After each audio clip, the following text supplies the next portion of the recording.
Chaque jour, Charles et Carole vous présentent la leçon de l'école du sabbat.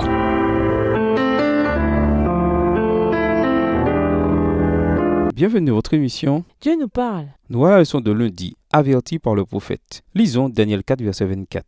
Daniel avertit le roi sur ce qui arrivera. Que lui conseille-t-il de faire et pourquoi? Voir également Proverbe 14, verset 31. Daniel 4, le verset 24. Voici l'explication au roi, voici le décret du Très-Haut qui s'accomplira sur mon Seigneur le roi. Proverbe 14, verset 31. Opprimer le pauvre, c'est outrager celui qui l'a fait. Mais avoir pitié de l'indigent, c'est l'honorer. Daniel ne se contente pas d'interpréter le rêve, mais il indique également à Nabuchodonosor une porte de sortie pour sa situation. Aussi, ô roi, puisse mon conseil te plaire. Mets un terme à tes péchés par la justice et à tes fautes par la compassion envers les pauvres, et ta tranquillité se prolongera. Daniel 4, verset 24. Nebuchadnezzar accomplit une œuvre colossale de construction à Babylone. Les jardins, un système de canaux et des centaines de temples et autres projets de construction font de la ville l'une des merveilles du monde antique. Cependant, c'est l'exploitation d'une main-d'œuvre réduite en esclavage et la négligence des pauvres qui a permis une telle splendeur et une telle beauté, du moins en partie. De plus, la richesse de l'Empire sert au bon plaisir du roi et de son entourage. Ainsi, non seulement l'orgueil de Nebuchadnezzar l'empêche de reconnaître Dieu, mais le rend aveugle aux difficultés des nécessiteux. Étant donné le soin spécial que Dieu a des pauvres, il n'est pas surprenant que parmi les autres péchés que Daniel aurait pu citer devant le roi, il choisit le péché de négligence envers les pauvres. Le message à Nabuchodonosor n'est en aucun cas nouveau. Les prophètes de l'Ancien Testament avertissaient souvent le peuple de Dieu concernant l'oppression des pauvres. En effet, parmi les péchés qui entraînent l'exil du roi, la négligence des nécessiteux tient une place importante. Après tout, la compassion à l'égard des pauvres est l'expression la plus élevée de la charité chrétienne. Inversement, l'exploitation et la négligence des pauvres constituent une attaque contre Dieu lui-même. En nous occupant des pauvres, nous reconnaissons que Dieu possède tout, ce qui signifie que nous ne sommes pas propriétaires mais seulement intendants des biens de Dieu. En servant les autres avec nos biens, nous honorons Dieu et reconnaissons sa seigneurie. C'est cette qualité de propriétaire qu'a Dieu qui devrait en définitive déterminer la valeur et la fonction des biens matériels. C'est là que Nebuchadnezzar échoue et que nous risquons de l'imiter, à moins de reconnaître la souveraineté de Dieu dans nos succès et de manifester la reconnaissance que nous avons de cette réalité en aidant ceux qui sont dans le besoin. Au revoir. Et à demain si Dieu veut.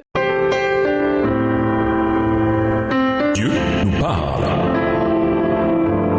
Chaque jour, Charles et Carole vous présentent la leçon de l'école du sabbat.